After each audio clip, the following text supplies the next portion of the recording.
Welcome to the Stoic Knot channel. In today's video, we will discuss why mastering your desires is the only way to truly control your life. You believe you are in control. You make plans. You set goals. You decide what you want. But look at your day with brutal honesty. How many of your actions are deliberate, and how many are reactions to impulses you never examined? You reach for your phone without thinking. You respond to criticism without pausing.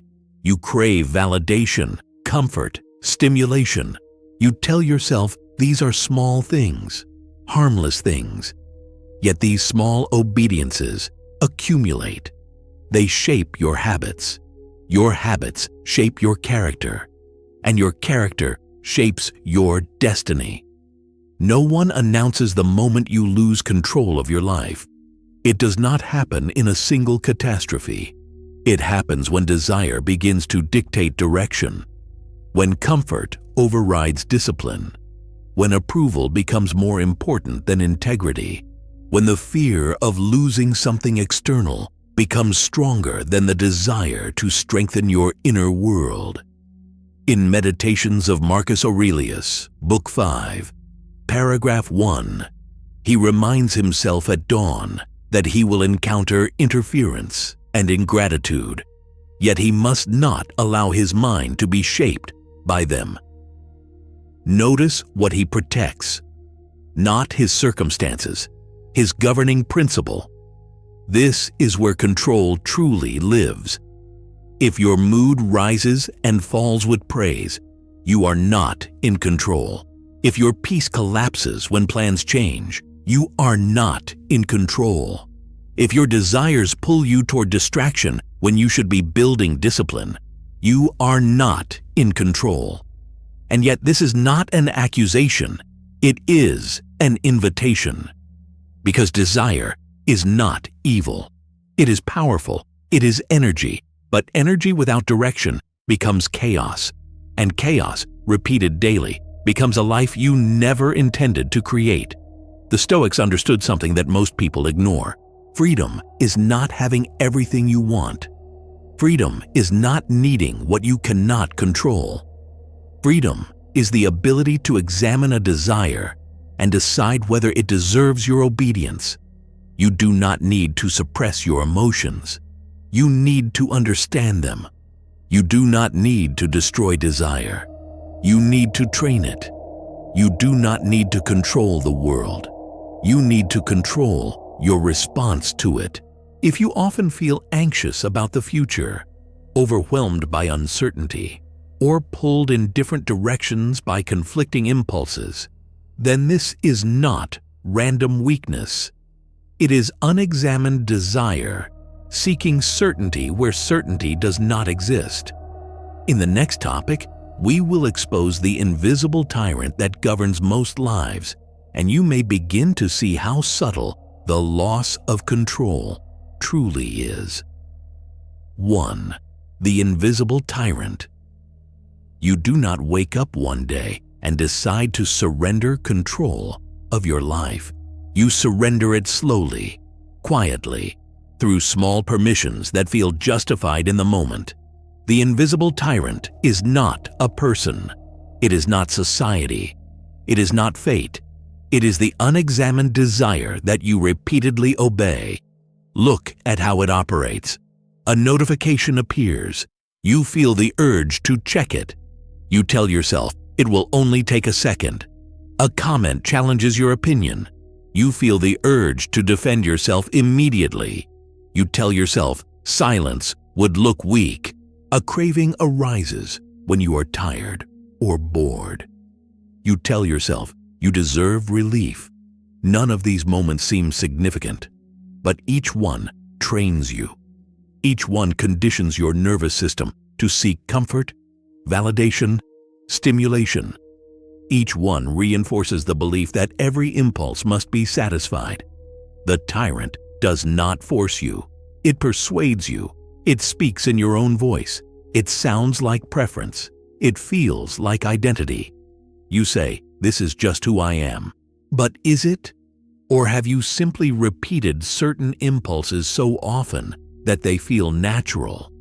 In Discourses of Epictetus, Book 1, Chapter 17, he explains that people are disturbed not by things, but by the judgments they form about them. Apply this carefully. The desire itself is not your master. The judgment that it must be fulfilled is what enslaves you. When you grant immediate assent to every impulse, you weaken your capacity for restraint. When restraint weakens, discomfort feels unbearable. When discomfort feels unbearable, anxiety increases. And when anxiety increases, you cling even harder to the next desire that promises relief. This is how control erodes. You begin to structure your life around avoiding discomfort rather than cultivating strength. You choose what feels good over what builds character. You prioritize short-term relief over long-term integrity. And slowly, without noticing, your life becomes reactive. Consider how often your emotional state depends on external variables. A message not answered, a plan delayed, an opportunity lost. Why do these events disturb you? Because they threaten something you desire: approval, certainty, recognition, control. If your peace depends on these, then your peace is fragile. The invisible tyrant grows stronger each time you obey without examination. It convinces you that urgency is real, that every discomfort must be escaped, that every desire is justified. But here is the truth that may unsettle you. You are not your first impulse. You are the one who chooses whether that impulse becomes action. Between desire and behavior lies a narrow space. It may feel small. It may pass quickly. But it exists. Most people close that space with reaction. The Stoic widens it with reflection. When you begin to observe your impulses instead of immediately obeying them, something shifts. You realize that the tyrant was never external. It was the habit of unexamined consent. And once you see it, you cannot return to ignorance. In the next topic, we will confront a common misunderstanding that traps many people. If desire is not destroyed, then what must be done with it? And how do you redirect it without creating inner conflict? 2. Desire is not the enemy.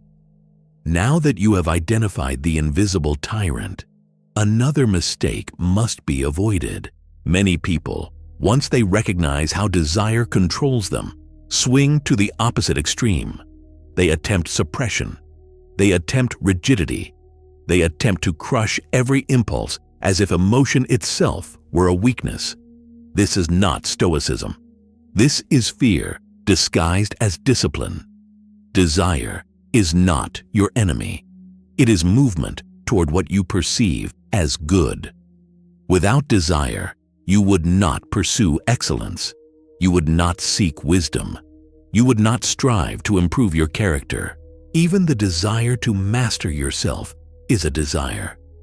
The problem is not that you desire.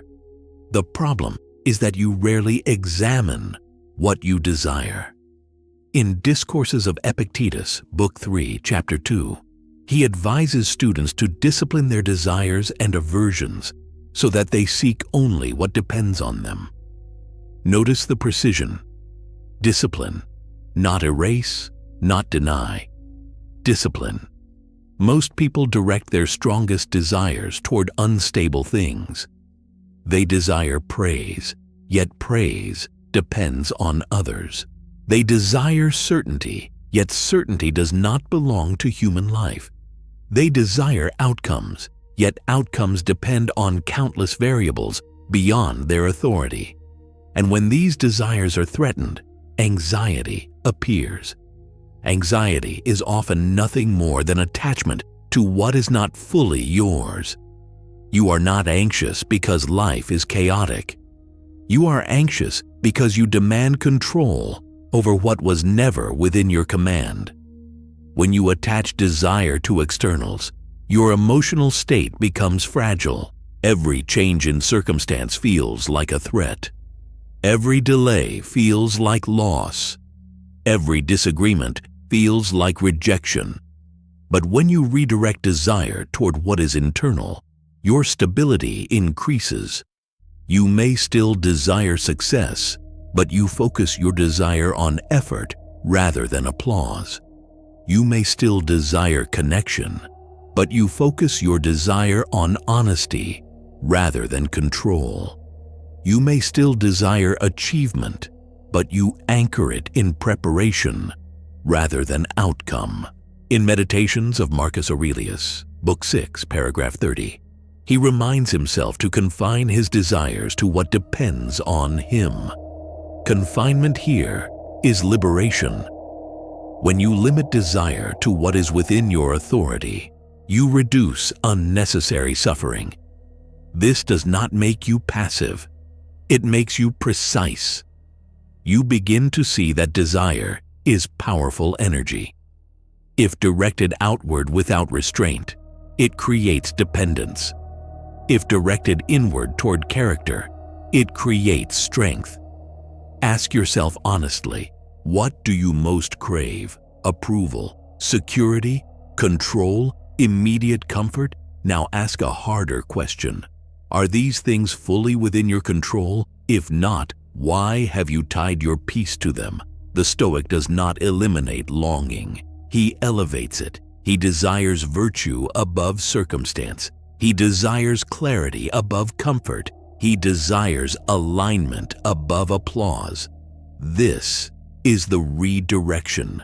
Instead of asking, what can I get from life? You begin asking, who must I become regardless of life? And yet, even when you redirect desire, a deeper tension remains, because much of your suffering is tied to uncertainty, to the fear of outcomes you cannot predict.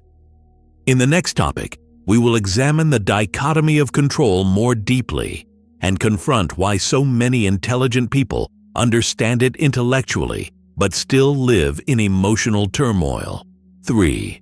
The dichotomy of control and the root of anxiety. Now we reach the dividing line between emotional slavery and quiet strength. The dichotomy of control is often quoted, rarely absorbed. In Enchiridion of Epictetus, paragraph 1, he begins with a statement so simple that it is easy to overlook. Some things are up to us, and some are not. What is up to us are our judgments, impulses, desires, and aversions. What is not up to us are our body, property, reputation, and office. This is not philosophy for debate. It is a structural map of reality. Yet look at how you live. You say you understand that you cannot control outcomes, but your mood collapses when results disappoint you. You say you understand that you cannot control others, but you overthink conversations and replay their words in your mind. You say you understand that the future is uncertain, but you demand guarantees before you act with confidence. The mind agrees with the Stoics. The emotions resist them. Anxiety is often the emotional refusal to accept the limits of control.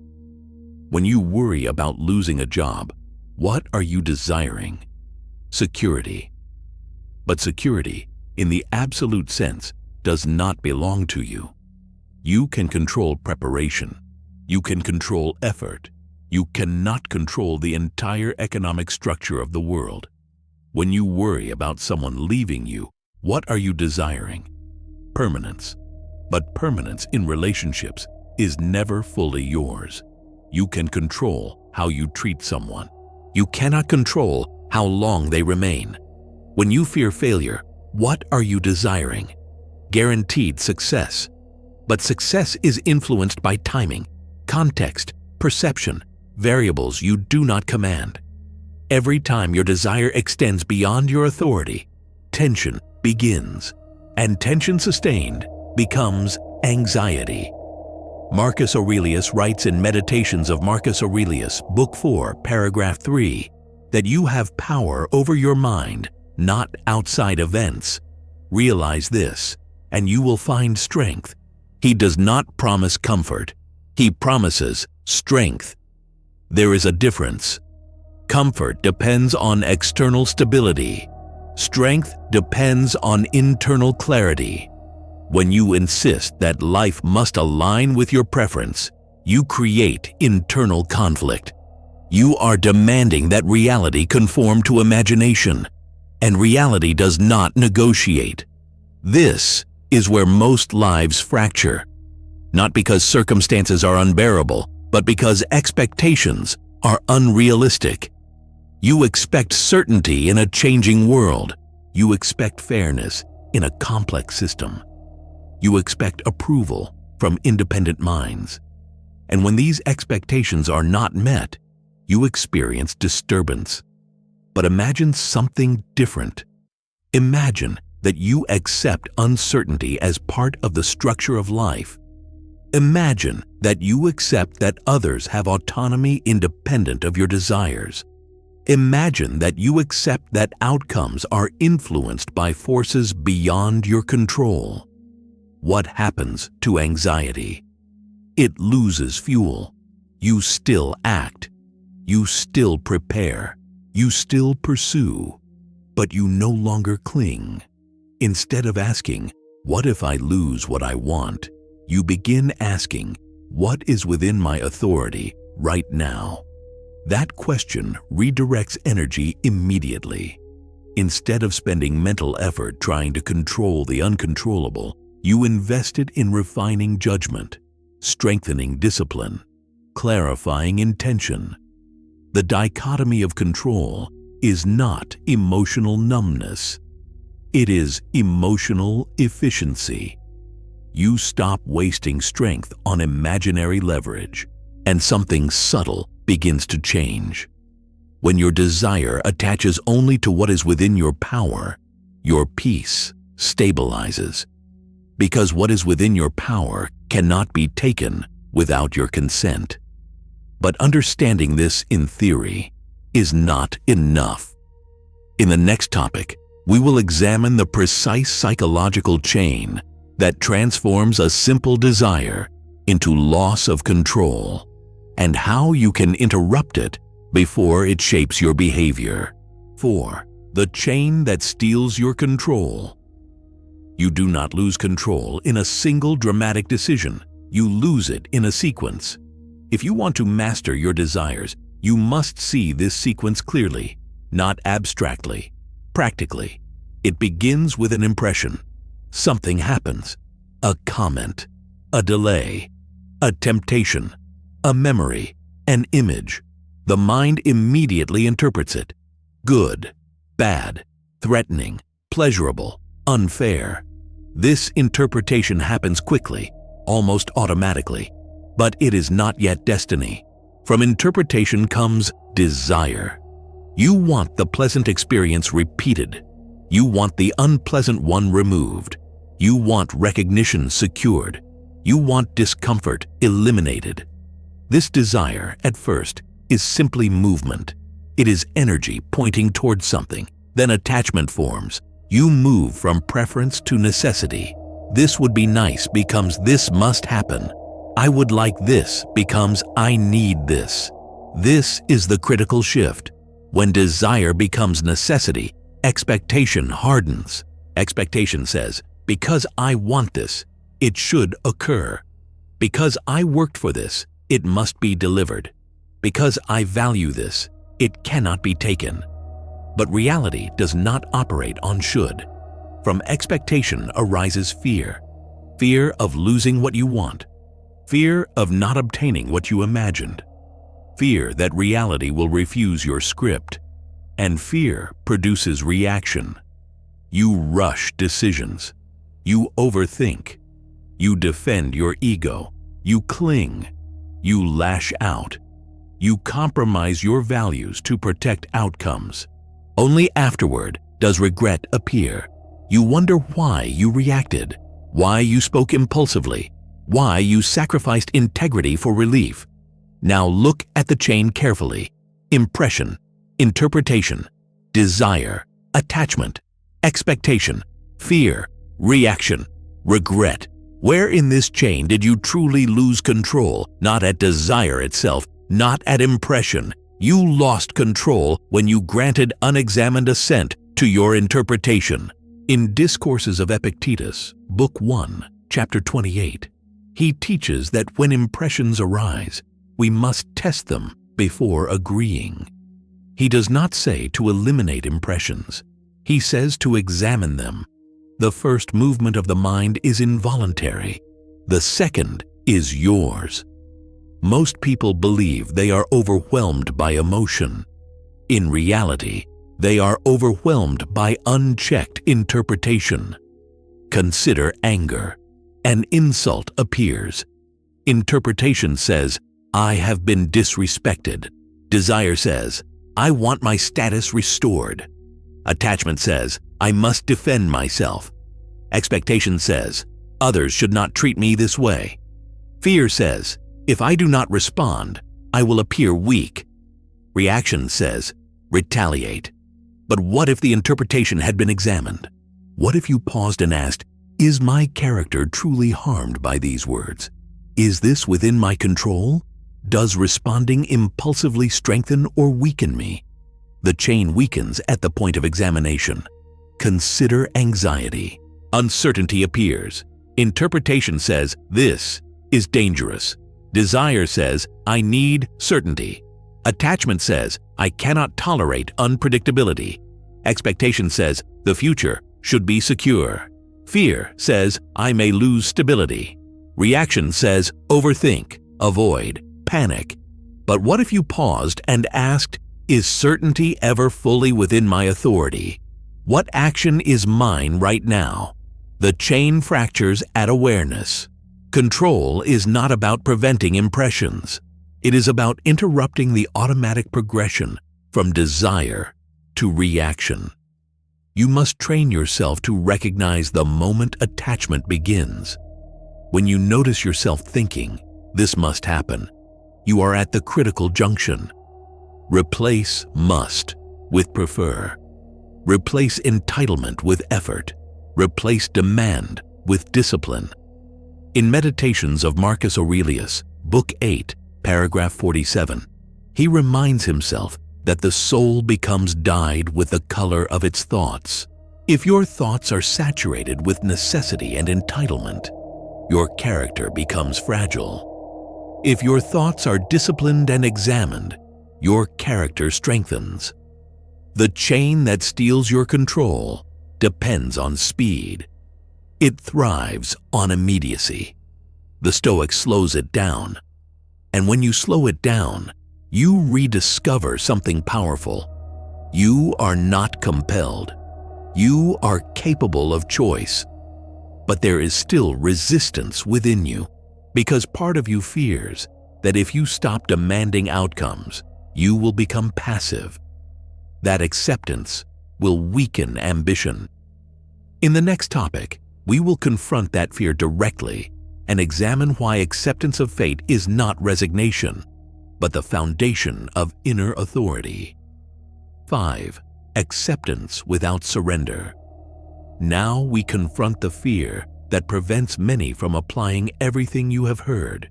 If I accept what I cannot control, will I become passive? If I release attachment to outcomes, will I lose ambition? If I stop demanding certainty, will I fall behind?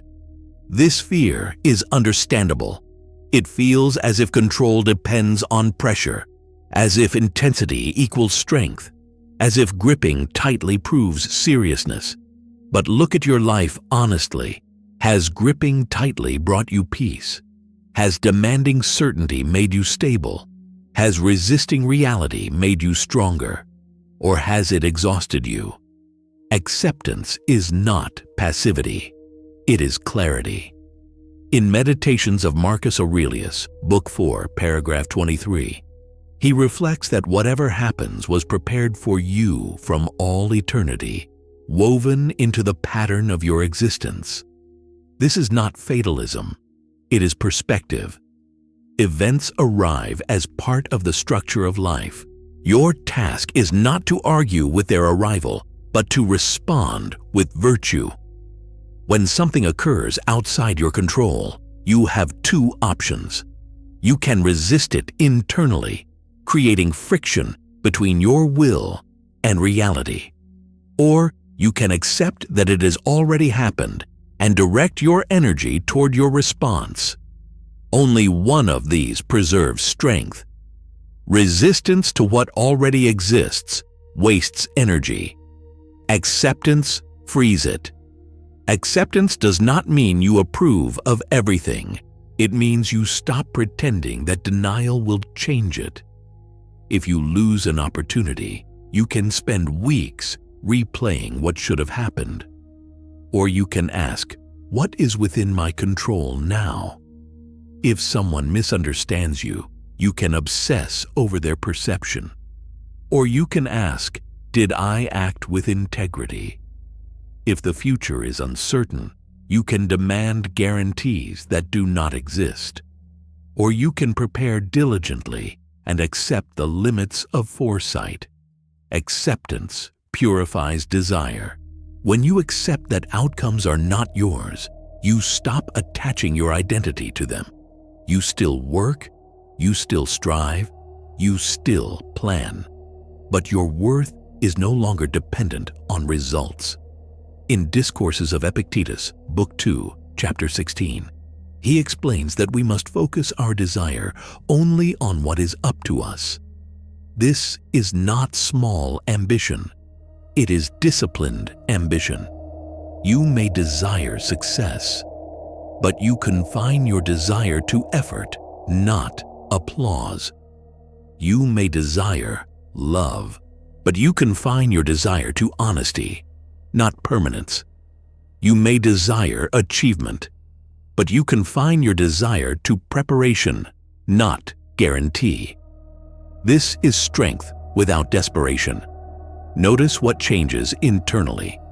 When your desire is attached to outcomes, you act with anxiety. When your desire is attached to character, you act with steadiness. Acceptance removes panic from ambition. It removes entitlement from effort. It removes fear from uncertainty. And this is where a deeper shift begins. You stop asking, how do I control everything? You begin asking, how do I control myself regardless of everything? The person who accepts fate does not collapse. He adapts. He does not surrender his standards. He refines them. He does not become passive. He becomes composed. And composure is power. But acceptance alone does not build mastery. You must still act deliberately. You must still exercise reason in real time. In the next topic, we will examine how to reclaim authority in the very moment when emotion attempts to take control. 6. Reclaiming authority in the moment of impact. Understanding principles is one thing. Applying them under pressure is another. You will not master desire in calm moments alone. You will master it when emotion strikes unexpectedly, when someone challenges you, when temptation appears, when uncertainty tightens your chest. Control is proven in impact. In Discourses of Epictetus, Book 2, Chapter 18, he advises that when an impression presents itself, you must say, "You are an impression, and not the thing you appear to be." This single discipline creates distance between stimulus and reaction. Most people collapse that distance instantly. An insult feels like an attack on identity. A delay feels like a threat to security. A rejection feels like proof of inadequacy. But examine this carefully. Is the event itself painful, or is the meaning you attach to it painful? Authority begins when you separate fact from interpretation. The fact may be simple. Someone disagreed. The plan changed. The result was different than expected. The interpretation is where disturbance grows. They disrespected me. I am losing control.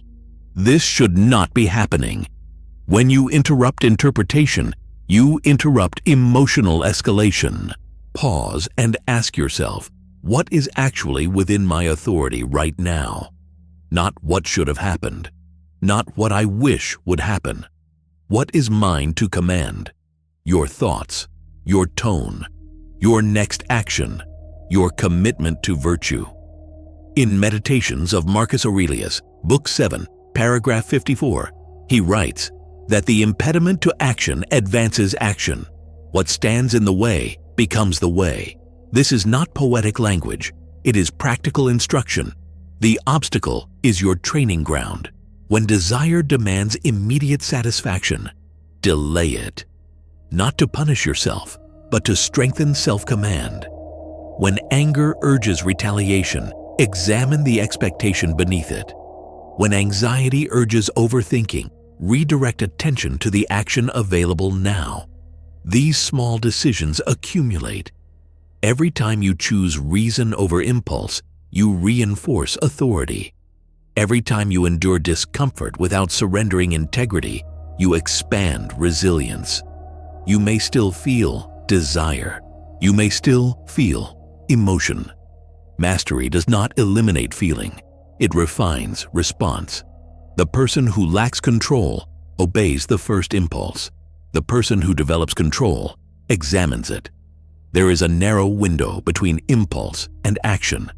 In that window lies freedom. Widen that window. Do not rush to react. Do not rush to defend. Do not rush to escape discomfort. Stay present in the moment of impact and ask the only question that matters. If I follow this impulse, who do I become? Not what do I gain? Who do I become? This question shifts your focus from relief to character. And when character becomes your primary concern, desire begins to lose its dominance. But even this discipline will weaken if your identity remains anchored in pleasure and validation. In the next topic, we will explore the deeper transformation required to move from living as a consumer of experience to becoming an architect of character. 7. From consumer to architect. Now we reach the deeper shift, because if your identity remains unchanged, discipline will feel like constant resistance. You will negotiate with yourself every day. You will treat virtue as effort and pleasure as reward. That mindset keeps you divided. Most people live as consumers of experience. They approach life asking, what can I gain? What can I feel? What can I secure? They measure success by accumulation. More approval, more comfort, more certainty. When you live as a consumer, desire becomes your compass. If something feels good, you pursue it. If something feels uncomfortable, you avoid it. Your emotional state becomes the primary decision maker. And when comfort disappears, frustration rises. The Stoic approaches life differently, not as a consumer, but as an architect. An architect does not ask what he can extract from the materials. He asks what he can build with them. This changes everything. When pleasure appears, the consumer asks how to maximize it. The architect asks whether it strengthens or weakens his structure. When difficulty appears, the consumer asks how to escape it. The architect asks what virtue can be reinforced through it. In Meditations of Marcus Aurelius, Book 10, paragraph 5, he reflects that a person's worth is measured by the quality of their governing principle, not by status, not by reputation, by the clarity and strength of their inner rule.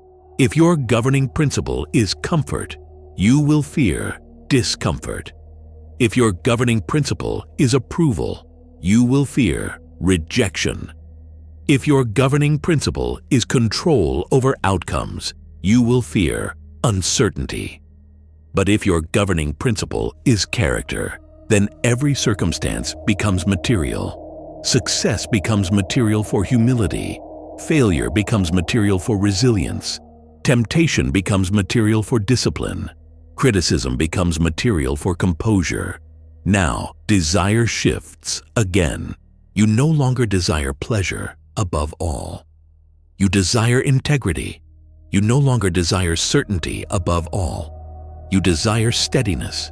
You no longer desire validation above all. You desire alignment between action and principle. This identity shift stabilizes control, because when your goal is character, outcomes lose their power to define you. You may fail externally, yet succeed internally. You may lose approval, yet maintain dignity. You may face uncertainty, yet remain composed. In Discourses of Epictetus, Book 4, Chapter 1, he emphasizes that no one can harm your governing principle without your consent. This is not metaphor, it is structure. If your identity is rooted in your character, then external events cannot penetrate your core unless you allow them to. Mastering desire becomes less about resisting temptation and more about reinforcing identity. You do not ask, "Can I resist this?" You ask, "Does this align with who I am building myself to be?" This question simplifies decisions. The consumer negotiates with desire. The architect directs it. And once you begin directing it, control feels less like struggle and more like clarity. But clarity must be integrated. Understanding must become lived practice. In the final topic, we will bring everything together and define what true control of your life actually means in practical, grounded terms. 8. What it truly means to control your life. Now everything must converge. You began with a warning: master your desires or lose control of your life. At first, it sounded dramatic, but now you see the quiet truth behind it.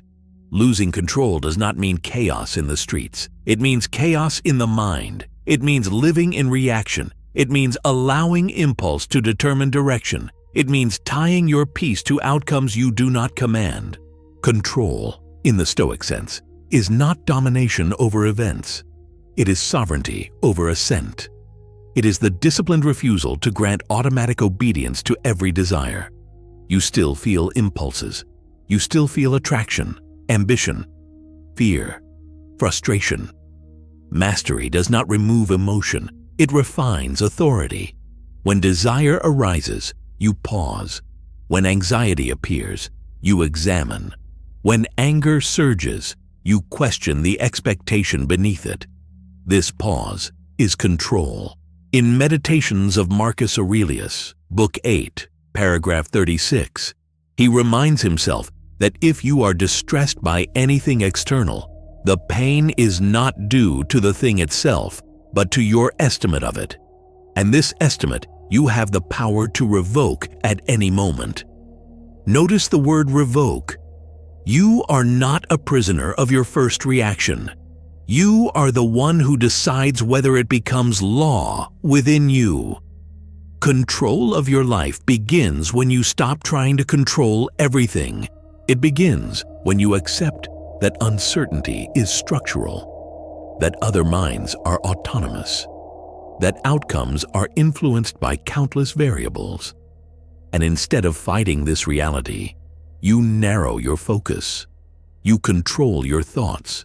You control your speech. You control your effort. You control your alignment with virtue.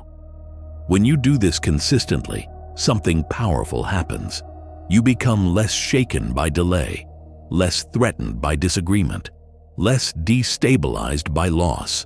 Not because life became easier, but because your internal architecture became stronger. You understand now that desire is a proposal, not a command. It presents itself, it suggests, it tempts, but it does not rule unless you authorize it.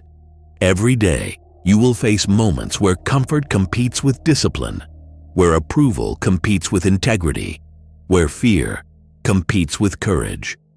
In those moments, you will decide the direction of your life.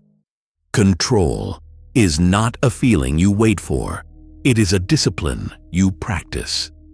And here is the quiet transformation. You no longer ask, "What must happen for me to feel stable?" You ask, "Who must I be, regardless of what happens?" That question restores sovereignty.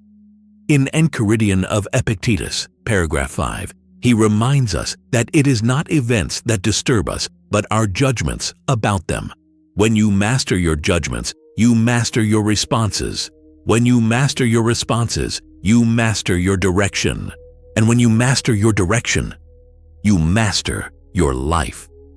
Nothing external needed to change for this shift to occur. The world remains uncertain. People remain unpredictable. Desires continue to arise, but you are no longer compelled. You are deliberate. That is control. That is strength. That is freedom. If something in this message unsettled you in a productive way, stay with that feeling. Growth rarely begins with comfort. It begins with recognition. Stoic Knot is here to sharpen that recognition, to help you think more clearly, respond more deliberately, and build a mind that does not collapse under pressure. Each video is not motivation. It is training. Training in perception. Training in discipline. Training in inner authority. If this perspective added value to you, subscribe and become part of this ongoing refinement. Leave a like so this message can reach someone who is still ruled by impulses they do not yet understand. And turn on notifications so you continue strengthening what you began today. I will meet you in the next lesson.